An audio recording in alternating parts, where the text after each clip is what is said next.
All right, and the government has also issued a notification that mandates that domestic phone manufacturers install the Sanchar Saathi app on the devices. The app will have access to smartphone data, including photos, messages, and more. Ashmit joins us to fill us in with an update on that front. Ashmit?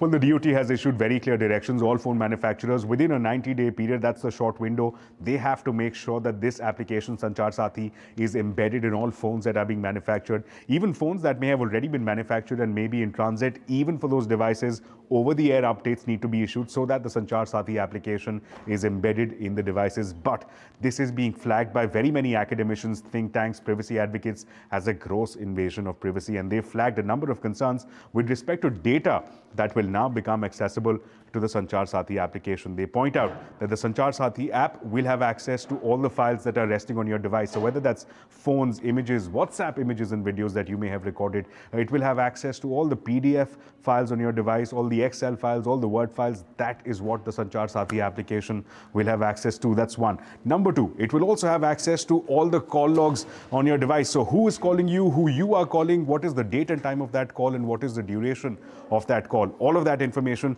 will be available to Sanchar Saathi.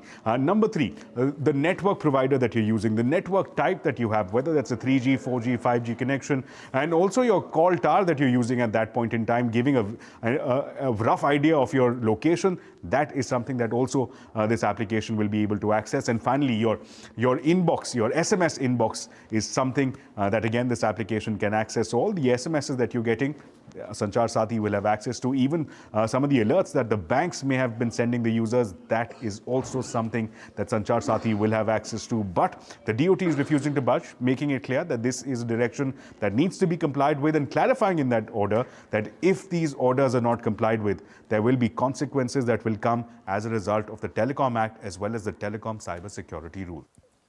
Thanks a lot for that, Ashmit. In fact, let's also hear out what the Telecom Minister had to say to us on this issue.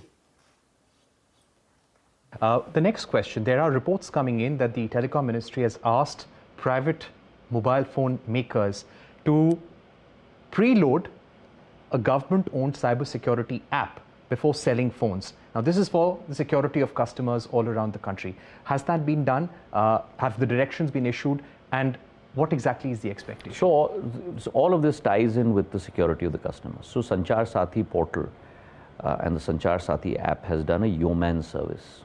And let me say this on television with you, and let me thank our consumers also, because the success of this could not have been possible unless there was a Jan Bhagidari approach. And it is due to that Jan Bhagidari approach that we've been able to protect our consumers. This is a step in that very direction.